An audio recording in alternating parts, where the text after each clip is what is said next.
Sister Catherine woke up every morning at 5:30, just like she had for the past 47 years.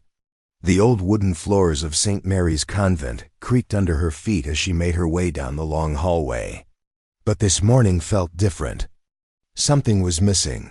For nearly 5 decades, her first stop had always been the chapel, where she would sit at the old piano and play softly while the other sisters prepared for morning prayer. The music would drift through the stone corridors like a gentle wake-up call, filling the ancient building with melodies that seemed to make even the walls smile. At 73, Sister Catherine's hands weren't what they used to be. Arthritis had twisted her fingers into shapes that looked painful, and some mornings she could barely make a fist. But when those same hands touched the piano keys, something magical happened. The pain seemed to disappear, and music flowed from her fingertips like water from a spring. She had learned to play when she was just 6 years old. Her grandmother, a woman with silver hair and kind eyes, had saved every penny she could to buy a small upright piano for their tiny apartment. "Music is God's gift to us," her grandmother used to say, watching little Catherine's small fingers stumble over the keys. "And when we play, we give that gift back to Him." Those words had stayed with Catherine through her entire life. When she joined the convent at 26, fresh out of college with a music degree she thought she'd never use, the Mother Superior at the time had been thrilled to have someone who could play for their services. The old piano in the chapel became her second home. Over the years, she had played for countless weddings, funerals, and Sunday services. She had taught piano lessons to local children who couldn't afford a music teacher. During the long winter months when sadness seemed to settle over the convent like a heavy blanket, her music had been the light that kept everyone's spirits up. Other nuns had grown to depend on her morning melodies.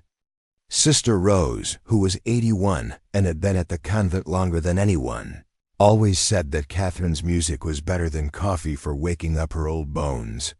Sister Anne, who worked in the kitchen, would time her bread making to the rhythm of whatever piece Catherine was playing. Even the visitors who came for quiet retreats would often comment on how peaceful the piano music made them feel. But 3 months ago, everything changed. Mother Superior Patricia had arrived from another convent in the city. She was younger than most of the sisters, probably in her early 50s, with sharp eyes and a way of speaking that made everyone stand a little straighter. She came with new ideas about how the convent should be run, and not all of them were welcome. "We need to focus more on prayer and less on worldly distractions," she announced during her first meeting with all the sisters. Her voice echoed in the small meeting room as she paced back and forth in front of them. "I've noticed that there's been too much emphasis on entertainment and not enough on spiritual discipline." Sister Catherine felt a cold knot form in her stomach, though she wasn't sure why. The changes started small. Mother Patricia removed the small radio from the kitchen, where Sister Anne liked to listen to classical music while she cooked. She canceled the weekly movie nights that had been a tradition for over 20 years. She even got rid of the colorful flower arrangements that Sister Rose loved to make for the dining room tables.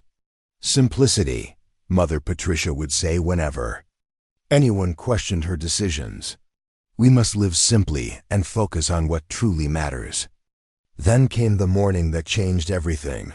Sister Catherine was already at the piano, her fingers moving gently across the keys in a soft version of "Morning Has Broken," when she heard footsteps behind her. Heavy, determined footsteps that seemed to march rather than walk. "Sister Catherine." Mother Patricia's voice cut through the music like a knife through silk. Catherine's hands stopped mid-note. She turned in her seat, her wheelchair squeaking slightly as she moved to face the younger woman. "Yes, Mother Superior? I need to speak with you about this." Mother Patricia gestured toward the piano with a wave of her hand that seemed almost dismissive. Catherine felt her heart start to beat faster. "About the piano?" "About the noise," Mother Patricia corrected, her voice firm and cold. "Every morning, this music disturbs the peace that our sisters need for proper prayer and meditation. It's become a distraction from what we're really here to do. The words hit Catherine like a physical blow. In 47 years, no one had ever called her music a distraction. It had always been described as a gift, a blessing, something that brought joy and peace to everyone who heard it. "But Mother Superior," Catherine said quietly, trying to keep her voice steady, "the music has always been part of our morning routine. The other sisters seemed to enjoy it, and I thought it helped create a peaceful atmosphere for prayer." Mother Patricia's expression didn't change. What the other sisters enjoy is not the point. What matters is spiritual discipline and proper devotion to God. Music, especially music played for enjoyment rather than necessity, is a worldly pleasure that has no place in our life of service. Catherine felt tears starting to form in her eyes, but she blinked them back. "I've always felt that playing was part of my service. My grandmother used to say that music was God's gift, and when we play, we give that gift back to Him." "Your grandmother was not a nun," Mother Patricia replied sharply. "And personal feelings about music don't change the fact that it's disrupting the spiritual atmosphere I'm trying to create here." The conversation that followed was brief and one-sided. Mother Patricia had already made up her mind. Starting immediately, the piano would be locked, and Catherine was forbidden from playing it during morning prayer time, or any time when other sisters might be disturbed by the sound. "But what about Sunday services?" Catherine asked, her voice barely above a whisper. "Who will play for the hymns?" "We'll manage without instrumental music," Mother Patricia said. "Singing without accompaniment will encourage the congregation to focus more on the words and their meaning." Catherine watched in numb silence as Mother Patricia walked to the piano bench and lifted the heavy wooden lid. She had never seen the inside of the piano look so dark and empty.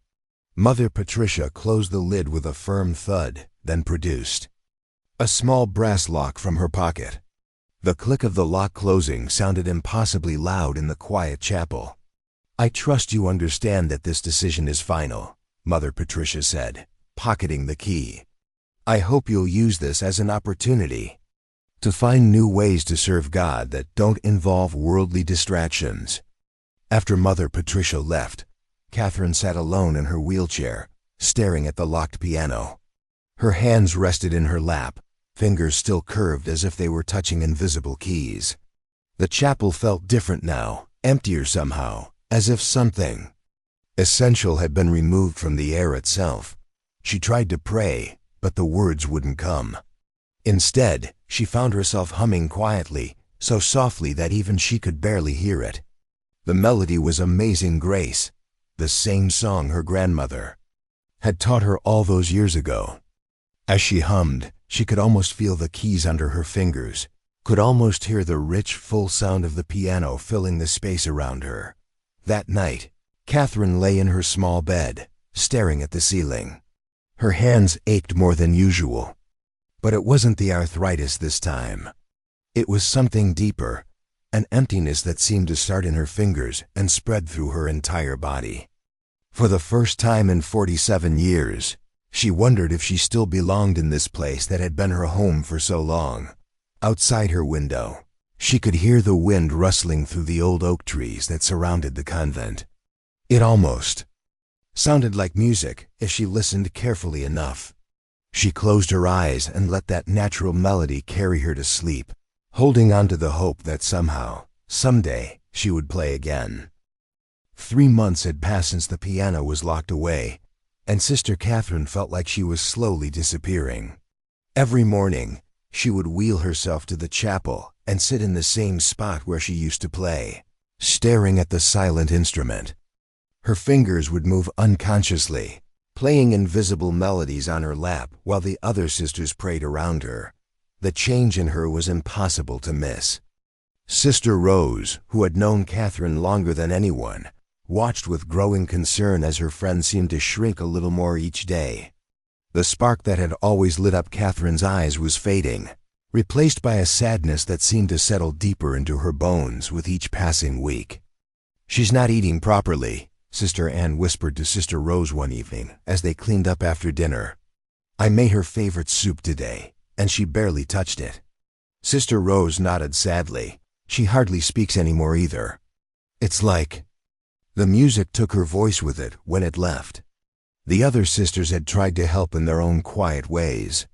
Sister Rose would sit beside Catherine during evening prayers, sometimes humming very softly so only she could hear. Sister Anne started leaving small treats by Catherine's room, hoping to tempt her appetite. Even some of the younger nuns, who had grown up listening to Catherine's morning concerts, would stop by to chat, sharing memories of their favorite songs. She used to play, but nothing seemed to reach through the wall of sadness that had built up around Catherine. She went through the motions of daily life at the convent, attending prayers and meals, helping with small tasks when her arthritis allowed. But it was clear that something essential was missing. The breakthrough came on a Tuesday evening in late October. Father Daniel, a priest from the nearby parish, had come to the convent to give a special talk about finding joy in service. He was a gentle man in his 60s, with silver hair and laugh lines around his eyes that suggested he smiled more than. He frowned after his presentation. As the sisters were filing out of the meeting room, Father Daniel noticed Catherine sitting alone, staring out the window at the darkening sky. Something about her posture, the way her shoulders seemed to carry an invisible weight, made him pause. "Sister Catherine?" he said softly, approaching her wheelchair. "May I sit with you for a moment?" She looked up at him with tired eyes. "Of course, Father." He pulled up a chair beside her. For a few minutes they sat in comfortable silence, watching the last light of day fade behind the old oak trees. "You seem troubled," Father Daniel said finally. "Would you like to talk about it?" Catherine hesitated. She had been taught that complaining about the decisions of her superiors was not appropriate, especially to someone from outside the convent. But there was something about Father Daniel's kind face that made her feel safe. "I used to play piano," she said quietly. "For 47 years, I played every morning for the sisters, and for Sunday services, and whenever anyone needed music to lift their spirits." "Used to?" Father Daniel asked gently. Catherine's hands twisted in her lap. Mother Superior decided. "It was a distraction from prayer. The piano is locked now." Father Daniel was quiet for a long moment, processing what she had told him. He had heard Catherine play before, years ago when he had visited for a special service. Her music had been so beautiful, so clearly filled with love and devotion, that he had never forgotten it. "How long has it been locked?" he asked. 3 months, 2 weeks and 4 days, Catherine answered immediately, then looked embarrassed at how precisely she had been counting. Father Daniel's heart ached for her. He could see the pain in her eyes, the way her fingers moved restlessly as if searching for keys that weren't there. "Catherine," he said, using her first name in a way that felt both familiar and respectful, "may I ask you something personal?" She nodded. "When you played, did it feel like prayer to you?" The question seemed to surprise her. She thought about it for a moment before answering. "It felt like the most honest prayer I knew how to offer. When I played, I felt closer to God then. At any other time, it was like ... like my soul was speaking directly to his." Father Daniel smiled. "That's what I thought." They talked for another hour, long after the other sisters had gone to bed. Father Daniel listened as Catherine shared stories of her grandmother, of learning to play as a child, of all the ways music had been woven through her life of faith. She told him about the weddings where her playing had brought tears of joy to young couples, about the funerals where her music had offered comfort to grieving families, about the countless Sunday mornings when she had watched the congregations. Faces light up as familiar hymns filled the chapel. "I feel like I've lost part of myself," Catherine admitted as their conversation wound down. "Not just the playing, but the way I used to connect with God through the music. I don't know how to find that connection again." Father Daniel was quiet for a moment, clearly thinking hard about something. Finally, he leaned forward in his chair. "Catherine, What if I told you there might be a way for you to play again? Not here, not in defiance of Mother Superior's rules, but somewhere else where your gift could be appreciated. Catherine looked at him with confusion. I don't understand. There's a community center in town that hosts events throughout the year. They have a talent show every few months where local people share their abilities with the community. It's nothing fancy, just neighbors entertaining neighbors. But they have a beautiful piano, and they're always looking for quality performers. Catherine shook her head immediately. Oh, Father, I couldn't. I'm 73 years old, and I'm in a wheelchair, and I haven't played in months. My hands are so stiff now, I probably couldn't even remember how to play a simple song. But what if you could? Father Daniel asked gently. What if, just for one evening, you could sit at a piano again and let your music free? What if you could feel that connection with God through your playing, just one more time? The idea was terrifying and thrilling at the same time. Catherine tried to imagine herself on a stage, in front of strangers, playing music again after so many months of silence. Her heart started beating faster just thinking about it. Mother Superior would never allow it, she said finally. Father. Daniel smiled. What if she didn't have to know exactly what kind of community outreach you were doing? What if I told her I was taking you to visit some elderly members of my parish, to offer comfort and companionship? That wouldn't be entirely untrue, would it? The people who come to these shows are often elderly, and they certainly need comfort and companionship.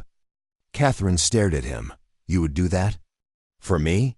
Catherine, I've been a priest for 38 years. I've seen a lot of people struggle with their faith, with finding their place in God's plan. But I've also seen what happens when someone discovers their true calling, their real way of serving God. Your music is your calling. It always has been. He reached over and gently touched her twisted hands. These hands were made to create beauty, to offer worship through melody, to bring joy and peace to others. Locking that away doesn't serve God. It dishonors the gift He gave you. That night, Catherine lay awake staring at the ceiling, her mind racing. Could she really do it? Could she really get back on a stage and play again? The thought was both exciting and terrifying. She tried to imagine what it would feel like to touch piano keys again, to hear music flowing from her fingertips instead of just playing it silently in her mind. She thought about her grandmother's words, music is God's gift to us, and when we play, we give that gift back to Him. Maybe Father Daniel was right. Maybe there was a way to serve God through her music, even if it wasn't in the way she had always done it before. For the first time in 3 months, 2 weeks and 4 days, Sister Catherine fell asleep with a small smile on her face, dreaming of music and possibility. 2 weeks after her conversation with Father Daniel, Sister Catherine found herself sitting in the passenger seat of his old blue sedan, watching the familiar countryside roll by through the window. Her heart was beating so fast she was sure he could hear it over the gentle hum of the engine. Are you nervous? Father Daniel asked, glancing over at her with a kind smile. Terrified, Catherine admitted, laughing despite herself. I haven't played in front of anyone except the sisters in decades, and I haven't played at all in almost 4 months. Your fingers remember, Father Daniel said confidently. Music like yours doesn't just disappear. Catherine looked down at her hands, folded carefully in her lap. The arthritis had gotten worse over the months of not playing. Her knuckles were more swollen than before, and some mornings she could barely make a fist. But yesterday, when she had finally worked up the courage to practice on the silent piano keys in her room, moving her fingers through the motions of her favorite pieces, something had stirred inside her that felt almost like hope.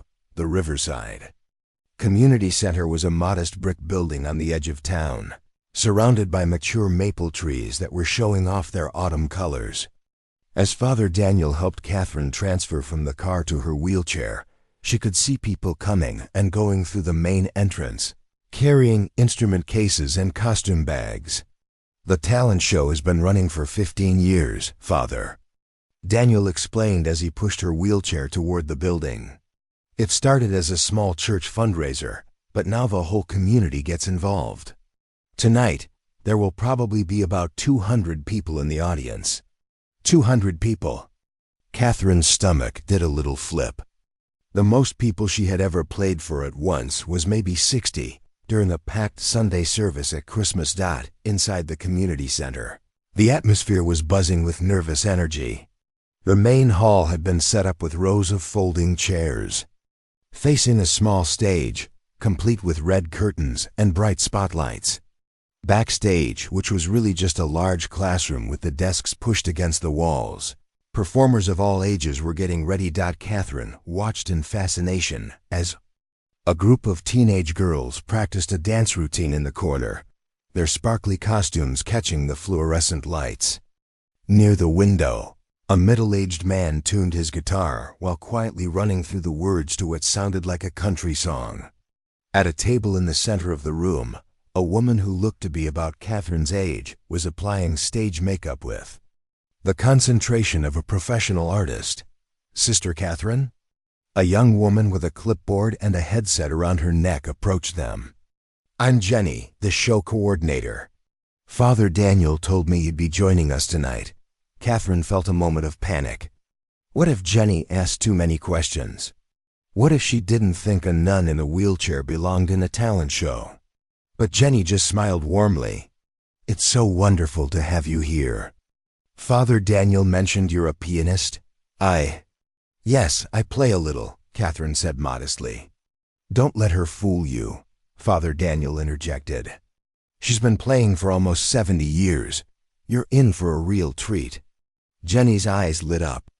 That's fantastic. We love having experienced musicians. The piano is already set up on stage, and we'll have volunteers to help position your wheelchair. What will you be playing tonight? Catherine's mind went blank. In all her worry about whether she could still play, she hadn't given much thought to what she would actually perform. I'm not sure yet. Maybe something classical? Whatever you're comfortable with, Jenny said kindly. You're scheduled to go on 7th, right after the Thompson twins finish their magic act. That gives you about an hour to get settled and maybe practice a bit if you'd like. After Jenny moved on to check with other performers, Catherine and Father Daniel found a quiet corner where she could sit and try to calm her nerves. Around them, the backstage area continued to buzz with activity, but Catherine felt oddly separate from it all, like she was watching everything through a thick piece of glass. I don't think I can do this, she whispered to Father Daniel. Look at all these people. They're real performers. I'm just an old nun who used to play piano in a chapel. Father Daniel pulled up a folding chair beside her. Catherine, do you see that woman over there applying makeup? Catherine nodded toward the woman at the table. That's Mrs. Peterson. She's been coming to these shows for 5 years. She works at the post office during the day, and tonight she's going to sing a song from a musical she was in back in high school. She's probably just as nervous as you are. He pointed toward the man with the guitar. And that's Bob. He owns the hardware store downtown. He's never taken a music lesson in his life, but he writes songs about his grandchildren and performs them here because it makes him happy. Catherine looked around the room with new eyes. These weren't professional entertainers. They were just regular people who had something they wanted to share. The talent show isn't about being perfect, Father Daniel continued. It's about having the courage to offer something of yourself to others. And you, my dear friend, have something very special to offer. About 30 minutes before the show was set to begin, Jenny approached Catherine again. Would you like to do a quick sound check on the piano? Just to make sure everything's working properly? Catherine's heart started racing again, but she nodded. Father Daniel wheeled her through a side door that led directly onto the stage. The main hall was still mostly empty, with just a few early arrivals claiming their favorite seats. The piano was a beautiful baby grand, much nicer than the old upright in the chapel.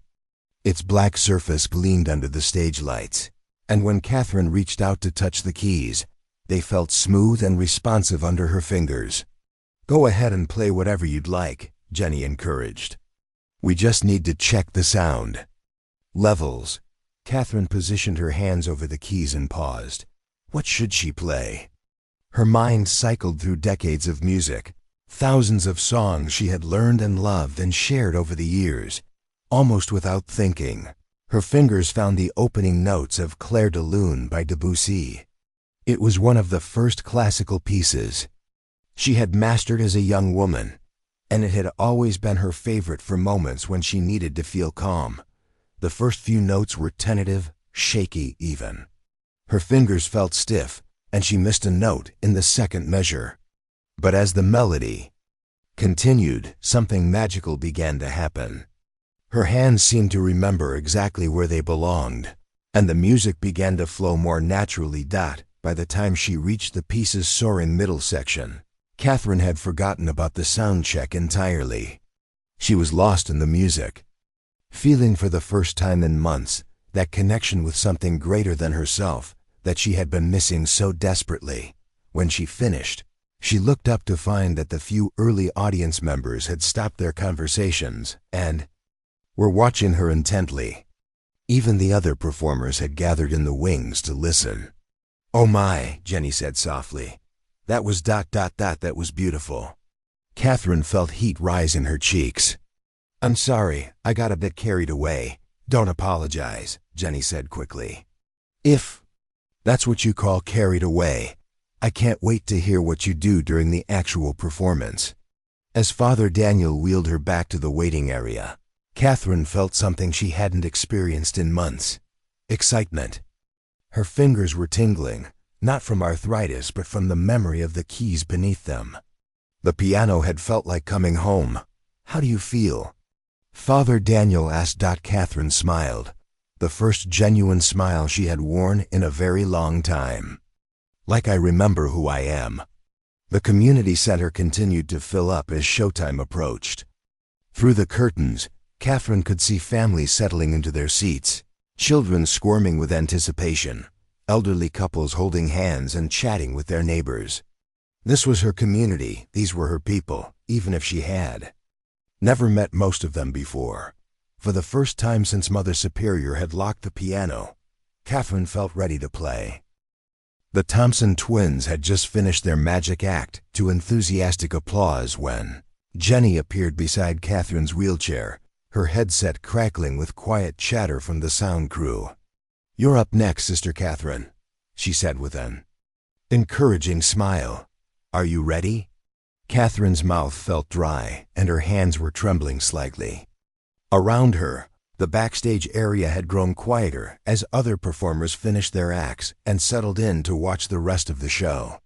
She could hear the audience beyond the curtain, their conversations creating a gentle hum of anticipation. "I think so," Catherine whispered, though she wasn't entirely sure. Father Daniel squeezed her shoulder gently. "Remember, you're not performing for them. You're sharing a gift. There's a difference." Two volunteers, both teenagers who had been helping with the show all evening, approached to assist with getting Catherine onto the stage. They were careful and respectful, clearly having been briefed on how to help someone in a wheelchair navigate the steps and positioning. "Don't worry about anything except playing," one of them said kindly. "We'll take care of everything else." As they prepared to wheel her through the side door onto the stage, Catherine closed her eyes for a moment and took a deep breath. She thought about her grandmother's weathered hands guiding her small fingers across piano keys so many years ago. She thought about all the Sunday mornings when her music had filled the chapel with joy. She thought about the past 4 months of silence and how much she had missed this connection to something greater than herself. And now came the announcer's voice from the stage. "Please welcome Sister Catherine, who will be performing some classical piano pieces for us this evening." The curtain parted, and suddenly Catherine found herself rolling onto the stage under the bright spotlights. The audience, which had seemed so large and intimidating from backstage, now looked like a sea of friendly faces. She could see families in the front rows, elderly couples holding hands, teenagers who had probably been dragged along by their parents, but were trying to look politely interested.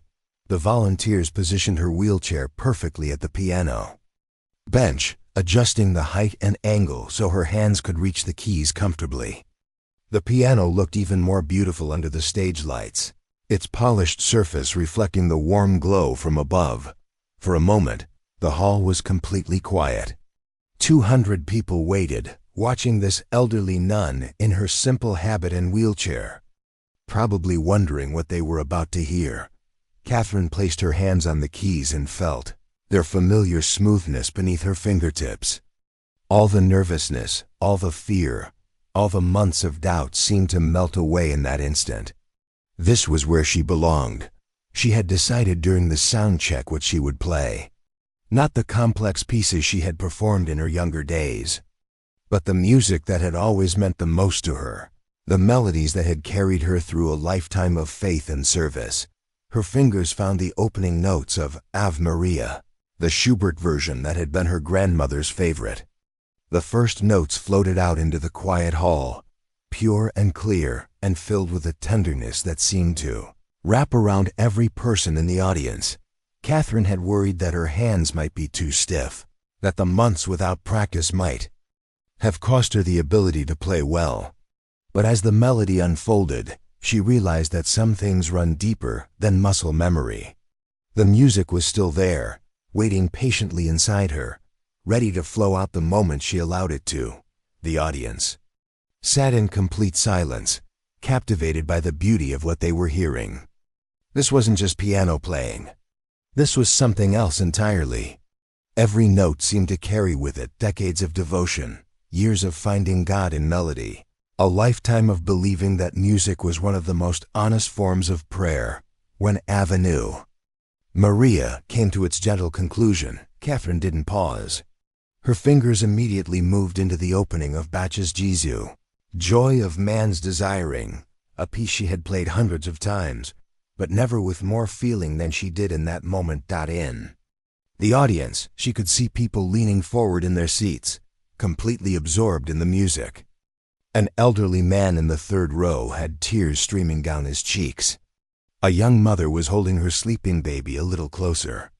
Even the teenagers who had looked bored earlier were now sitting perfectly still, their faces reflecting the peace that seemed to radiate from the piano. Catherine felt something she hadn't experienced in months.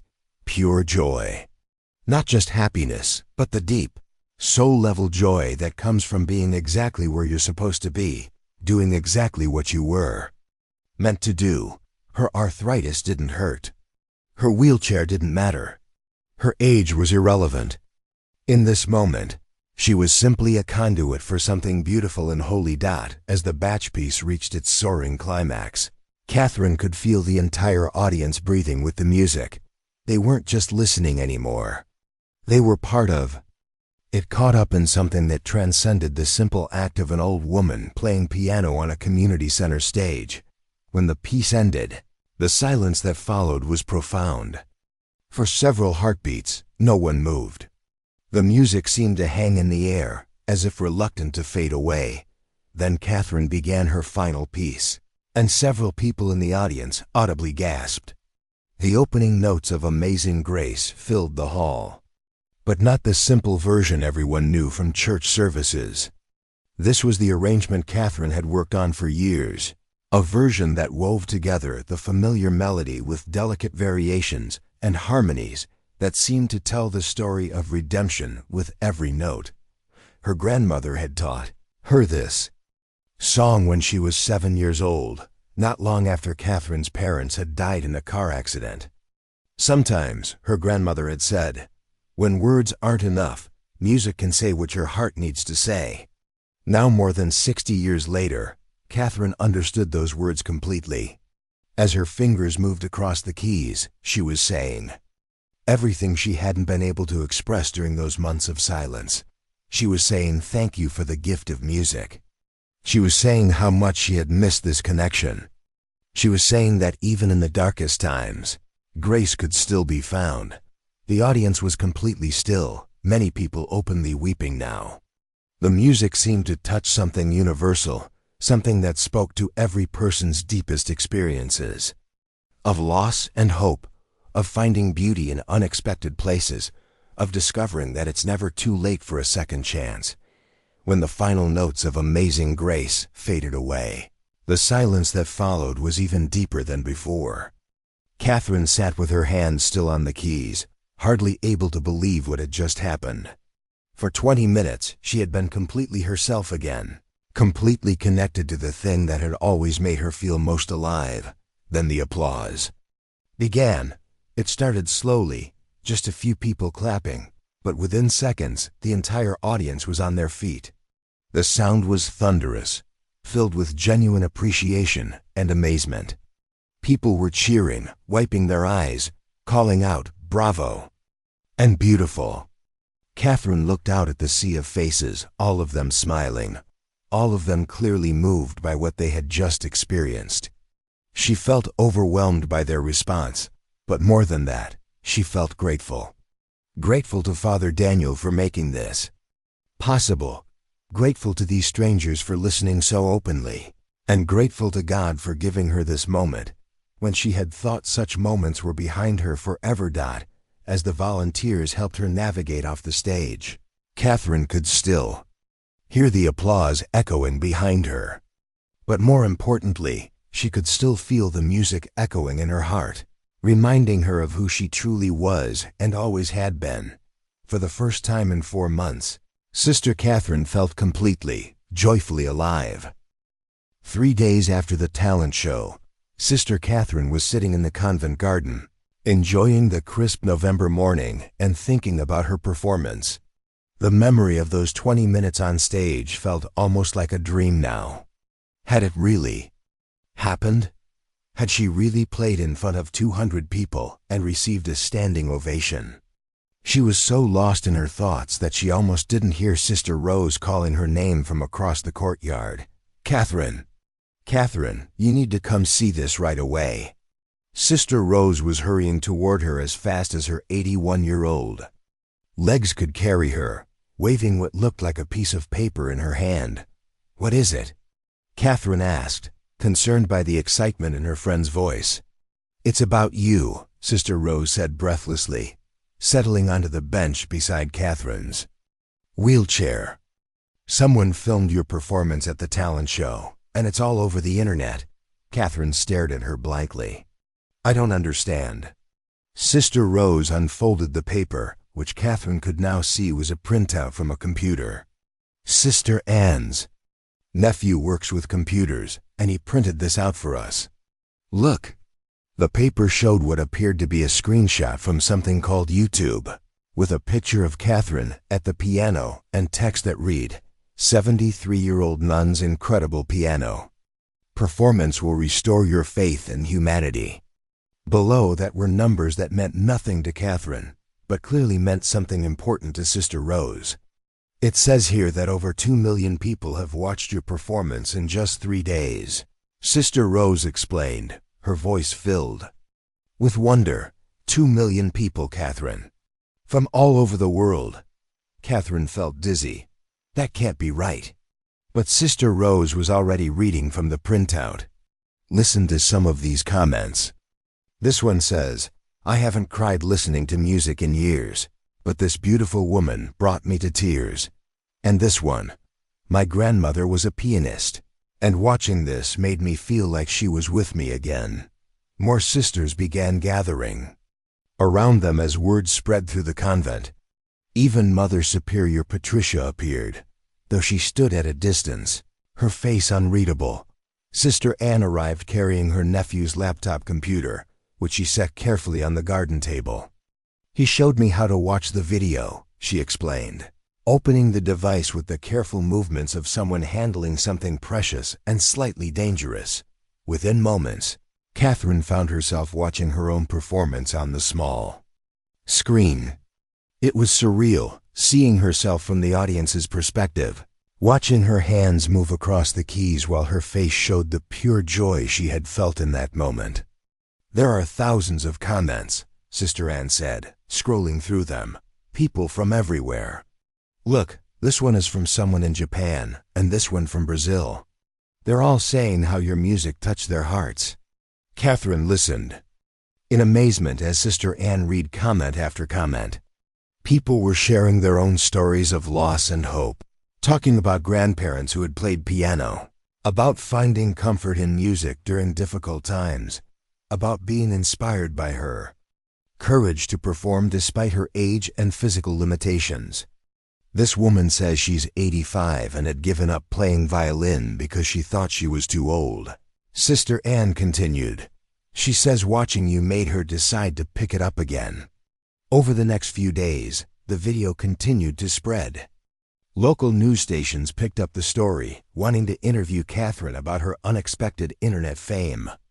The phone at the convent rang constantly with calls from reporters, radio hosts, and television producers. Mother Superior Patricia, who had been growing increasingly uncomfortable with all the attention, finally called Catherine into her office. This situation has gotten out of hand, she said, gesturing toward a stack of messages and interview requests. I never intended for your activities to become so public. Catherine sat quietly, waiting for whatever punishment was coming. However, Mother Superior continued, and Catherine detected a slight softening in her tone. I've been reading some of these messages from people who watched your performance. It seems that your music has had a profound impact on many individuals. She picked up one letter from the pile on her desk.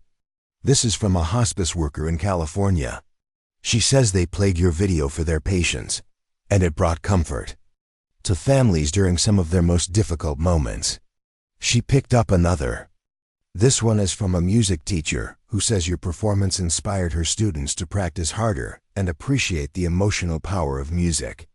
Catherine remained silent, not sure what response was expected.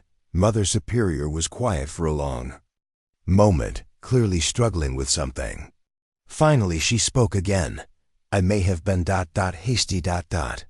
In my decision about the piano, I believed that removing distractions would help our community focus better on prayer and spiritual discipline. But perhaps I failed to recognize that for some people, music is not a distraction from God, but a pathway to Him. Catherine's heart began to beat faster. The piano will be unlocked, Mother Superior said quietly. Your morning music may resume. If you wish. Catherine felt tears welling up in her eyes. Thank you, Mother Superior. Thank you so much. But Mother Superior wasn't finished. There's something else. We've been contacted by several organizations who would like you to perform. A children's hospital wants you to play for young patients. A nursing home has asked if you would visit their residents. There's even been an invitation to perform at the cathedral in the city. Catherine was speechless. If you're interested, Mother Superior continued, I think we could arrange for you to share your gift with others who might benefit from hearing it. Perhaps this is God's way of showing us that your music was meant to reach beyond these walls. Over the following weeks, Catherine's life transformed in ways she never could have imagined. The video of her performance continued to spread, eventually being viewed by over 10 million people worldwide. Letters poured in from every continent, many including photos and stories from people who had been inspired by her courage. A 90-year-old man from Scotland sent a picture of himself back at his piano for the first time in 5 years. A young woman from Mexico wrote about how Catherine's performance had motivated her to pursue music therapy as a career. An entire high school choir from Ohio performed Amazing Grace in Catherine's honor and sent her the recording. But perhaps the most meaningful response came from much closer to home. Sister Rose approached Catherine one morning with tears in her eyes. I want to tell you something, she said. For the past few months, watching you suffer without your music has been one of the hardest things I've ever experienced. Seeing you get that part of yourself back, seeing you shine again, it's reminded all of us why we fell in love with this life of service in the first place. Catherine began performing regularly at local hospitals, nursing homes, and churches. Each performance was different, but all of them shared the same quality that had made her talent show appearance so special. The sense that this wasn't just entertainment, but something deeper, something that connected people to hope and beauty. And the possibility that it's never too late for a second chance. The locked piano became a distant memory, replaced by opportunities Catherine had never dreamed possible. At 73, she had discovered that sharing her gift with the world wasn't just about music. It was about reminding people that every person has something valuable to offer, regardless of age or circumstance. As she often told the audiences who came to hear her play, the most important lesson she had learned was that gifts are meant to be shared, and that sometimes the very thing that makes us feel most alive is exactly what the world needs to hear.